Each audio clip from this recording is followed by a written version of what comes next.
Are you concerned about losing more hair? Do you wonder how much further it will go? Do you wish you could do something about it? Well, there's a pill for men with certain types of hair loss. It's called Propecia. In clinical studies, the vast majority of men, 83%... Vaig començar a prendre'n als 21 anys. M'estava caient el cabell, vaig anar al dermatòleg. La primera opció que em va oferir el dermatòleg va ser prendre Propecia. I ja vaig notar que alguna cosa fallava al cap d'uns dies, perquè, no sé, m'agafava marejos, em trobava malament i em fallava la libido. Llavors vaig dir, doncs, deixo de prendre-m'ho. El problema és que després va ser bastant més greu. Vaig començar a tenir problemes molt greus, com pèrdua de massa muscular. Mentalment va ser com si em prenguessin totes les emocions. Encara no ho he recuperat. Molt sovint m'aixeco i el primer que penso és que tinc ganes de suïcidar-me. I no sé per què. És com si he deixat de viure per passar a existir. I és com si... Jo és que l'única manera que tinc d'explicar-ho és que t'arrenquen l'ànima.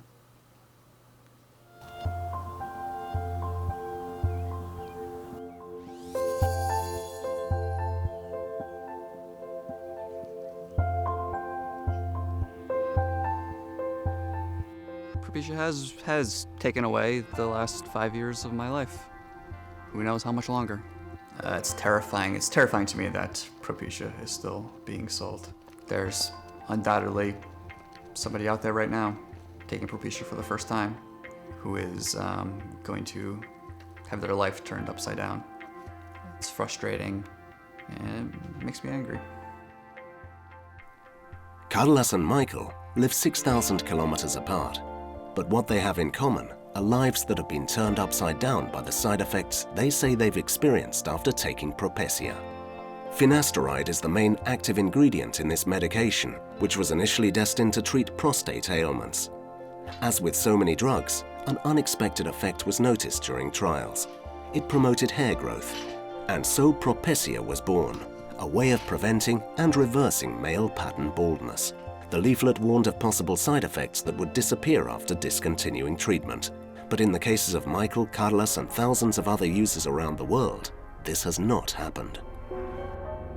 Began to feel, I guess what I would describe as sexual side effects, lowered libido, some erectile dysfunction, reduced semen volume, reduced sensation when I would orgasm.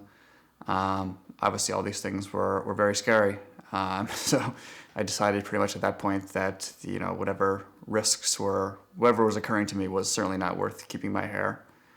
So I stopped at that point. I loved being an editor. I haven't read a book in 5 years. I haven't been able to. The only thing that I read now is really the newspaper. Basically because as most people know, the writing is more straightforward. It's all very factual. There's not any metaphor or allusions or any sort of literary elements. And even that is very challenging for me. Being an editor and working at that sort of level, it's just not possible for me with my cognitive impairment. How's it going today?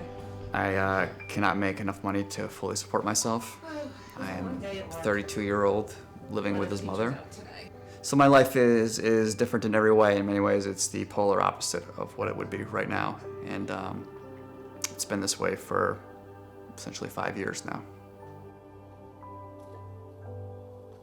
Em vaig quedar bastant tranquil després de llegir el prospecte.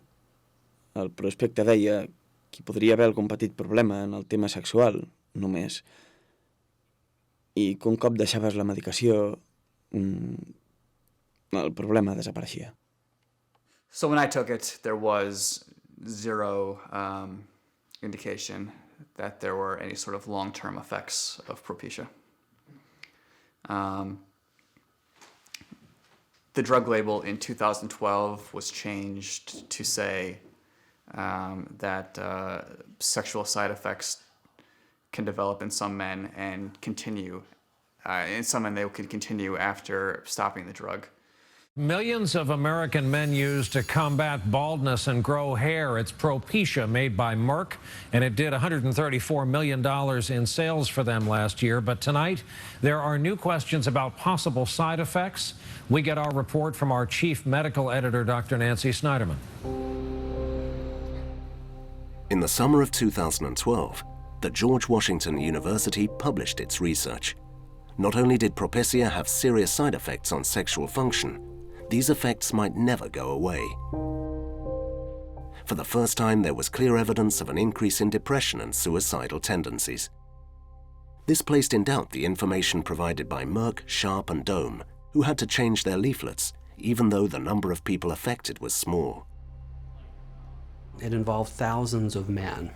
And I was shocked to actually see so many cases written on the internet, but this had never been described yet in the medical literature.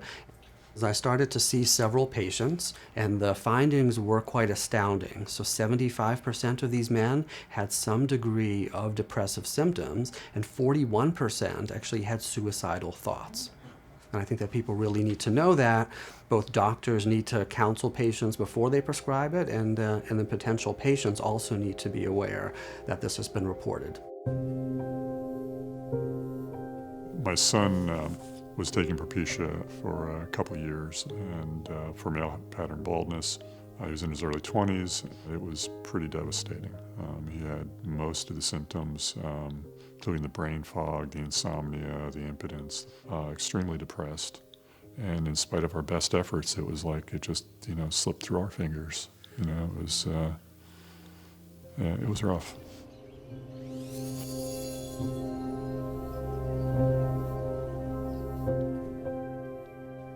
The suicide of his son Randy led Dr. John Sandman to start an organization for people affected by Propecia. The World Health Organization has reports of almost 13,000 cases of negative reactions to the drug. People from all over the world contact Santmann's foundation in despair because the symptoms aren't going away and because most doctors are not aware of a syndrome, which for the time being has no cure.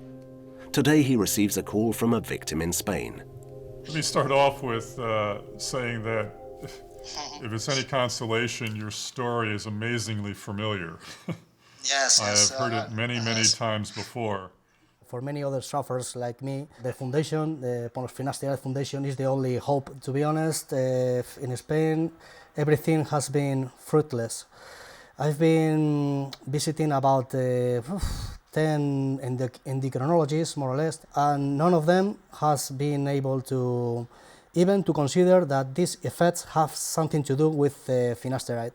Often I'll hear that the patients are told that it's all in your head and there's really nothing wrong.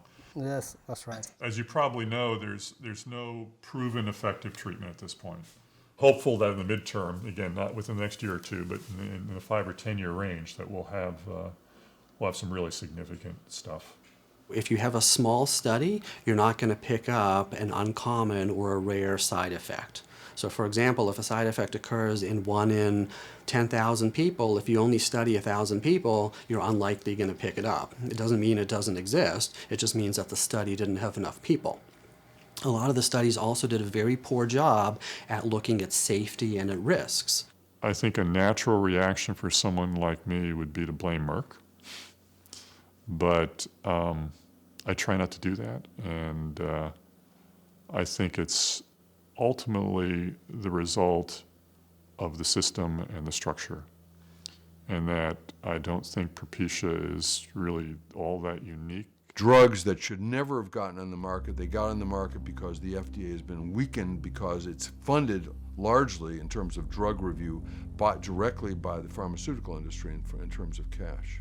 A partir del mes de gener, als Estats Units es comercialitzarà un fàrmac que s'ha demostrat que evita la caiguda del cabell i, a més, té efectes regeneratius que en fan sortir de nou. Often, the emergence of a new drug, whether for a serious illness or a trivial condition, becomes a news story. Apparently independent physicians, who are in fact often connected to the companies promoting the drug, are called on to present the scientific discovery. In the case of Propecia, Dr. Ken Washenik appeared on news programs all over the world to discuss its virtues, with all the credibility conferred by his status as a researcher at New York University. but a simple internet search reveals that he also works at one of the most famous hair clinics in the USA. On their webpage, they promote and sell Propecia, mentioning only its positive effects. They buy the medical profession. There are very few physicians, and certainly important physicians in well-respected academic medical centers, who do not take money from the drug companies in one way or another. I'm a physician. Do you think that just because I get $25,000 as a consultant from a company that it's going to have any influence on me? And the answer is, of course it will, but you're in deep denial because you don't want to admit to yourself or anyone else that your decision-making is influenced by the industry.